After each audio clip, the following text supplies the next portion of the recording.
Let's get started. The scorching sun beat down upon the town square, and the air smelled of dust and sweat. Men leaned on the posts of the saloon porch. Women clutched their parasols tightly, and children craned their necks to see the strange sight. The young woman's wrists bore deep red marks from the shackles, her dress torn and dusty. Yet her eyes glimmered with defiance, even beneath her fear. The merchant raised his voice, proclaiming she was a wild creature, untameable, a danger to men. But she didn't look wild to the cowboy. She looked trapped, as if her soul was pleading for rescue.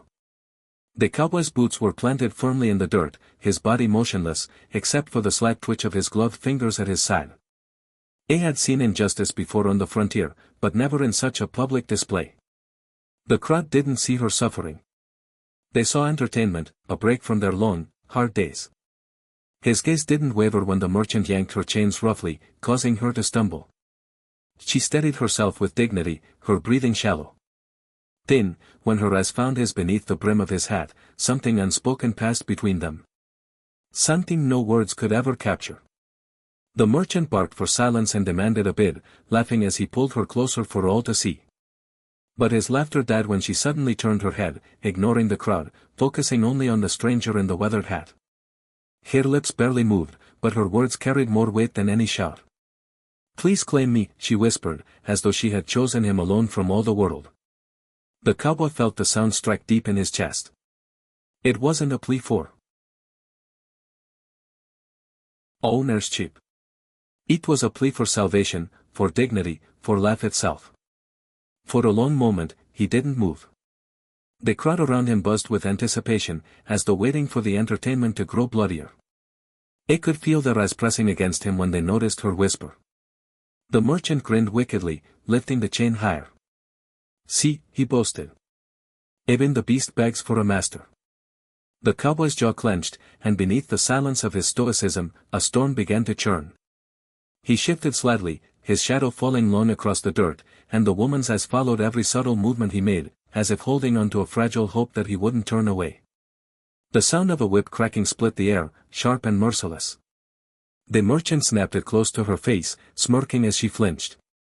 Some in the crowd laughed cruelly, others gasped. The cowboy did not laugh.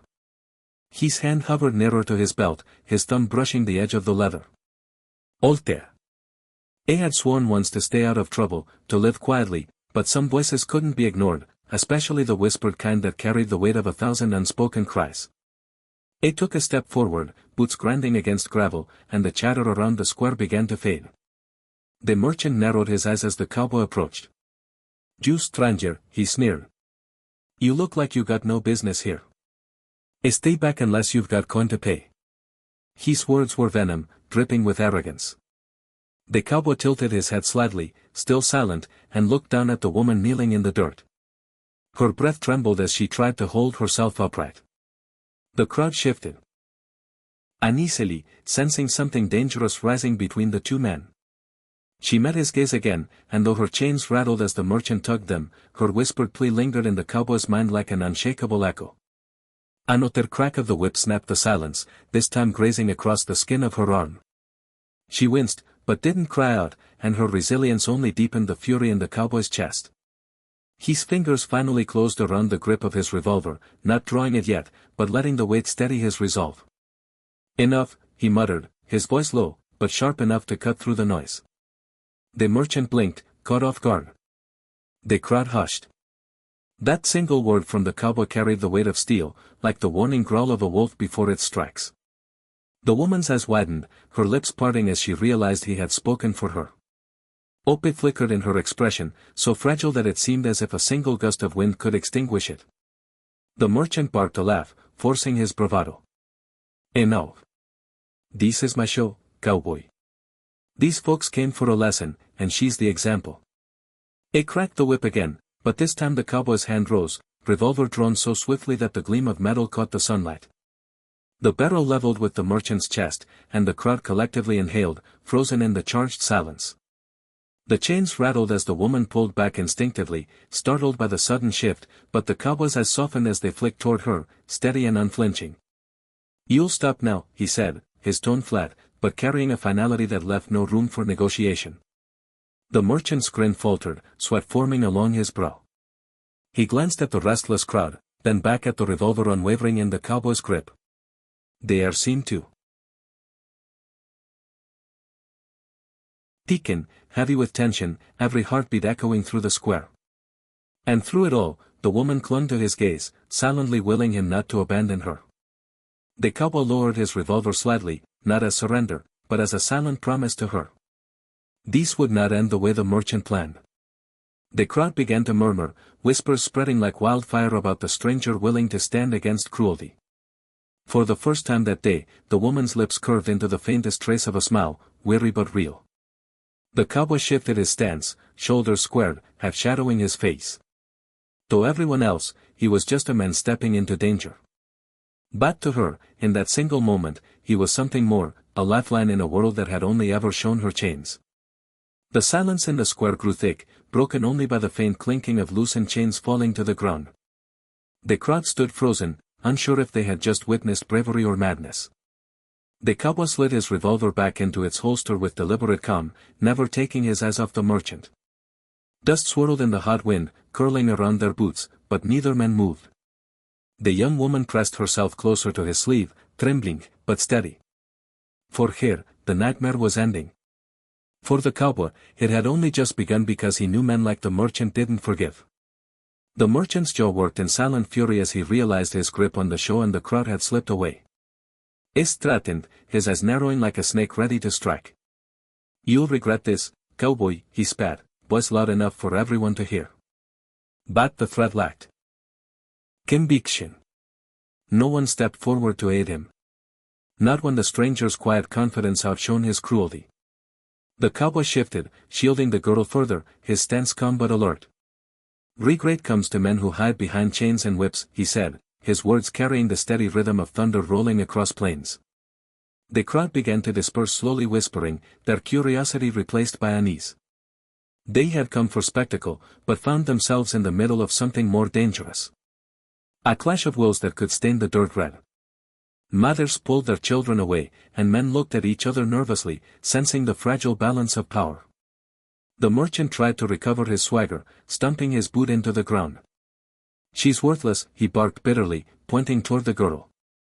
"She'll drag you down like a curse." But the cowboy didn't flinch. His hand rested lightly at her back, steadying her. "Then she's my curse," he replied. The girl's breath caught at his words, her fingers tightening around his sleeve as if anchoring herself. No one had ever claimed her before, not as a possession, not as a symbol, but as someone worth protecting. The crowd's whispers swelled again, marveling at the stranger's resolve. The merchant's face twisted with humiliation, but he knew drawing his weapon against the cowboy would seal his fate. With a final scowl, he spat in the dust and stormed away, his threats left hanging in the dry air. The cowboy finally exhaled, lowering his shoulders slightly, though his eyes stayed sharp, scanning for danger. Once the merchant vanished into the alleys beyond the square, the tension began to ease. The cowboy turned to the girl, his voice low. "You're safe now." She searched his face. Tears swelling but refusing to fall. "Why?" she asked, her voice small, raw. He hesitated, not used to explaining himself, not used to being anyone's savior.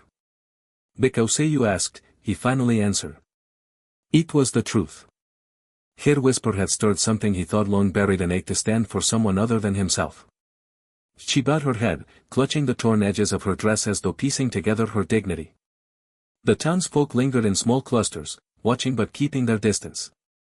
The sheriff, a tired owl-looking man with gray in his beard, finally stepped forward. "You've stirred a hornet's nest, stranger," he said, his tone not unkind. "That merchant's got friends and they won't take kindly to you cutting in on their trade." The cowboy's eyes flickered toward him, steady but resolute. "Then I'll be ready," he said simply.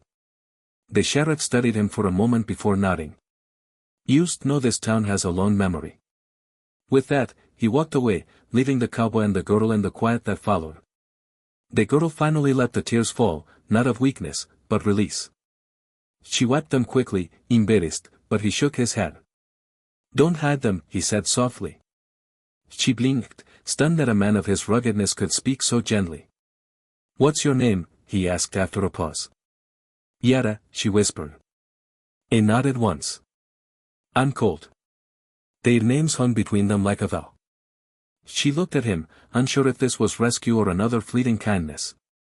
But when she tried to let go of his sleeve, her fingers refused, as though her body already knew what her heart hadn't accepted. Colt. Guided her toward the shade of a nearby porch, away from prying eyes. He retrieved the canteen from his saddle and offered it to her. She drank greedily, water spilling over her lips, and he handed her a cloth without a word. She studied him in silence, noting the wear in his coat, the scars on his hands, the lonely shadow in his eyes. He didn't treat her like a burden, nor as a spectacle. He simply stood beside her, steady and real. For the first time in years, she felt seen, not as an object, but as a person. When the sun dipped lower, painting the sky in hues of orange and gold, Colt knew he had to move. Trouble would come for them both, and staying in the open was an invitation for violence.